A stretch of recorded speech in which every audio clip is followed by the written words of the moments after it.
America. It's a busy day today. Don't believe me? Check out my block. Oh, take a look at all this hustle and bustle. These people could use some compassion. Compassion is caring enough to do something about someone else's need. But who has time for compassion when you're so busy all the time? I mean, it's the same every day. Get up, get dressed, Pop-Tart for breakfast, school, lunch, more school. Then there's homework, video games, a few selfies, dinner, music practice, and bed. And then the alarm goes off and you start all over again. It's not just you that's busy. People are busy everywhere you look. Moms and dads, shh, business people. Buy all the things. Servers, you have the iced tea with no lemon. You have the lemonade with no ice. You have a cup of ice with no tea and a slice of lemon, right? It can seem like there's not enough time to show compassion. But as you'll see with Jesus in today's story, sometimes you have to make time.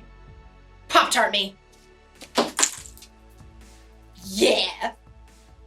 See it of you. Come and get it. Only $2. Come and get it. What's this? Oh, you know how kids set up a neighborhood lemonade stand to try to make a little extra money? Yeah. Well, who says adults can't set up a stand to do the same thing in their neighborhood? Oh, that's a great idea. Thank you. I'll take one. Okay, that'll be $2, sir. There you go. All right. And your change is $3. Thank you. And here we go. What is this? I thought you were selling lemonade. No. It's fish on a stick. Yeah. You know, never mind. You can keep the $2. Oh, okay. Why does nobody want you? Ah! Ah!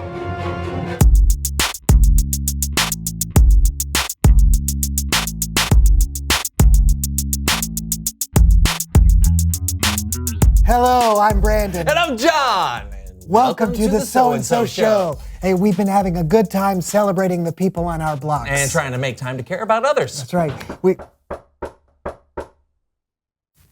Were you expecting a guest? No, and I guess you weren't either. No. Well, these are fun. Please welcome someone who knows stuff. Sugar!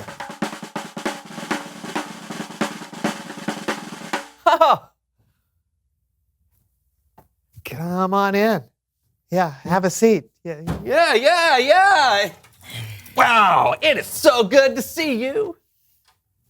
Is it? Yeah, I thought so. Well, okay, of course we know who you are. Yeah, impossible to forget. Why don't you let everyone else know who you are and what you know? Yeah. Okay. I'm Sugar Tilt-A-Whirl. Yes, that's my real name. And I'm a cotton candy vendor for the Thomason Traveling Carnival. That's right. I know. So, is there a particular reason why you decided to come on the show, or did you just want to hang out? Which we're totally okay with. Well, you know I watched the show. We do So know that, thankful. So you've been talking about being a good neighbor. Mm-hmm. And I got a problem with that. Oh, we can change that. You see, since I work in a traveling carnival, I ain't got no neighbors. So you're trying to leave me out or something? No, Never. it's not like that. You see, neighbors and neighborhood doesn't necessarily mean the people who live on your same street or anything. It doesn't? No. It just means the people you're around. So for you, it could be the other carnival workers. Mm-hmm. Oh, you mean like Bobo the Clown? Oh, or Stinky Sal? Oh, is he another clown? No. He works the Ferris wheel. Oh. Yeah, yes, like them. But, yeah. Oh. So I'm supposed to be nice to them? Well, sure, but it's not just about being nice. It's about being a good neighbor. Yeah. Helping them out or showing them compassion when they need it. Or just spending time with him. You know, maybe Stinky Sal just needs somebody to hang out with him and perhaps give him a stick of deodorant. Why? He smells great. Like peaches. Oh, well, why are you what was his name? Never mind.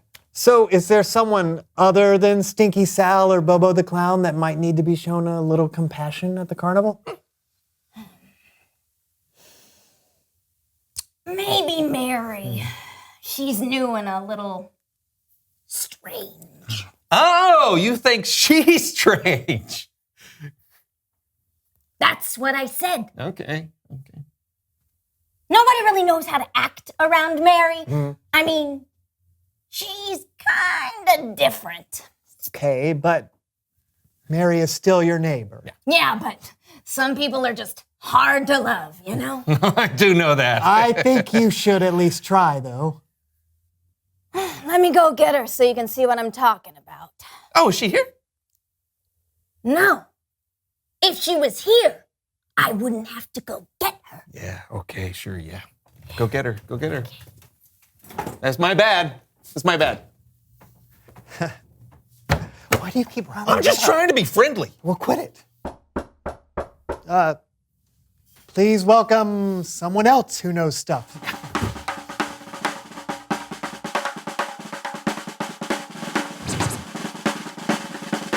Hello, are you Mary? Come in and have a seat.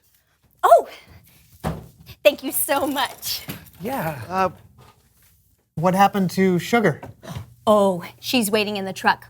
One of us has to stay with it because it's filled with frogs for the catapult game. Oh. Tell us who you are and what you know. My name is Mary Go-Around, and I just started working at the carnival as a ticket taker, goat herder, and carousel operator. Wow, you do all that. Yeah, when you're the newbie, you have to do all kinds of jobs so you can learn how the whole carnival works. Oh, it sounds like a lot. Oh, it is. But everyone has been so patient and kind. Even Sugar? Oh, especially Sugar. She's the best. When I first started, I didn't know if I was going to fit in. But Sugar was just so friendly. She took me under her wing and made sure I was comfortable and never felt left out. Are we talking about the same Sugar? Yeah, why? No reason. Curious.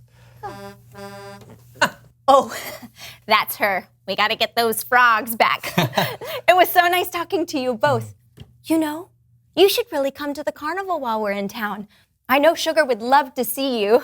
She thinks you guys are the funniest. Bye. She thinks we're funny. Who knew? Yeah, and who knew Sugar would be such a good neighbor? I think Sugar and Mary are the same person.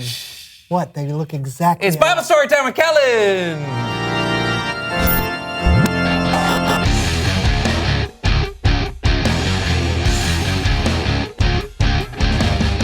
How's it going, guys? Great. Great, swell. Yeah, you got anything that might help us understand what it means to be a good neighbor?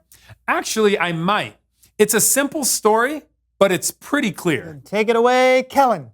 It isn't always easy to know how to be a good neighbor, especially if it's someone we don't know.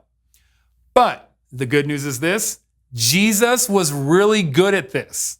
There's a story in the Bible, in the book of Mark, about a guy named Bartimaeus, who was... Wait just a minute.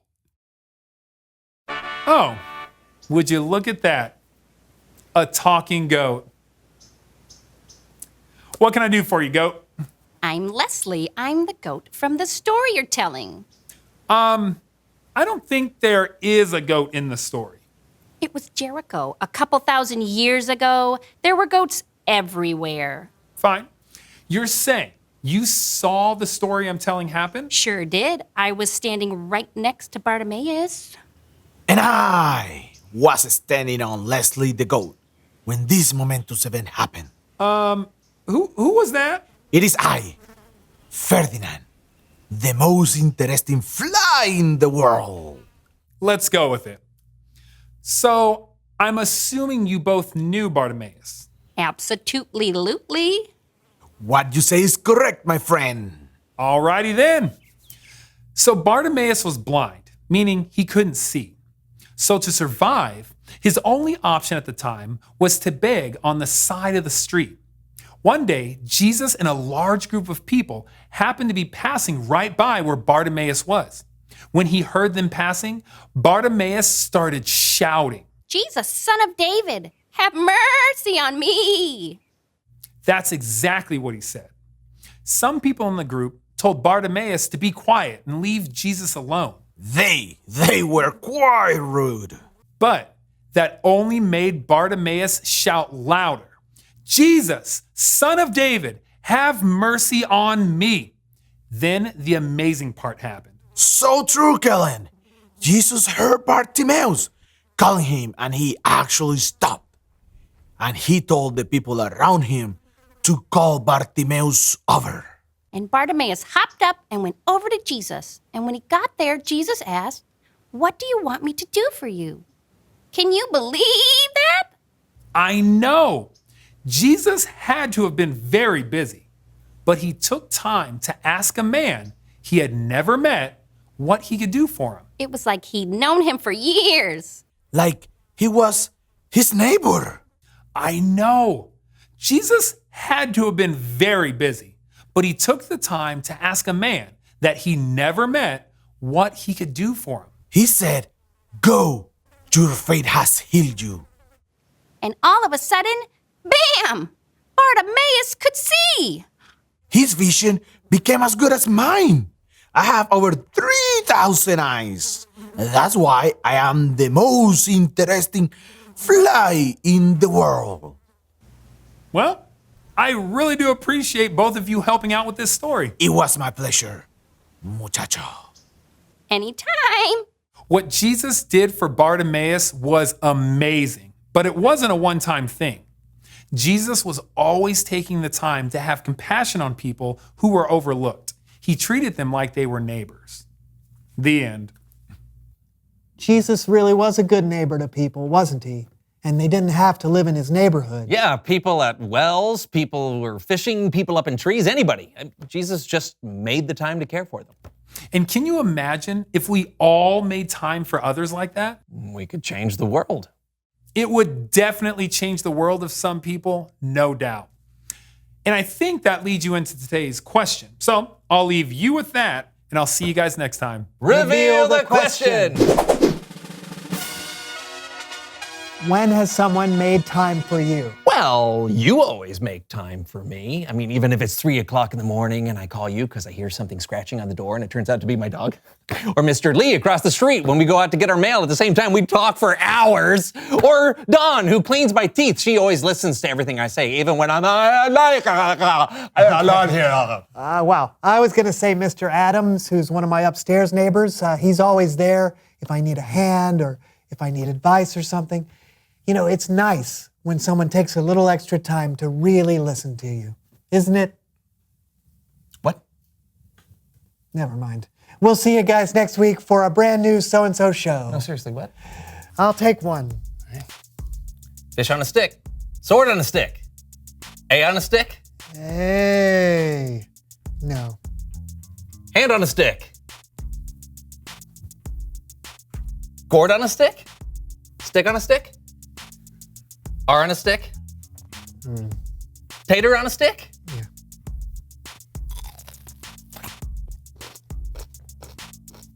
Did you pay me? Jesus was very busy. He was busy teaching people and performing miracles. Crowds of people followed him wherever he went. So when a blind man named Bartimaeus cried out to Jesus, people told him to stop. Jesus doesn't have time to help. Somehow, through the noise of the crowd, Jesus heard Bartimaeus and made time to heal him. That means, if we're followers of Jesus, sometimes we need to make time to help others.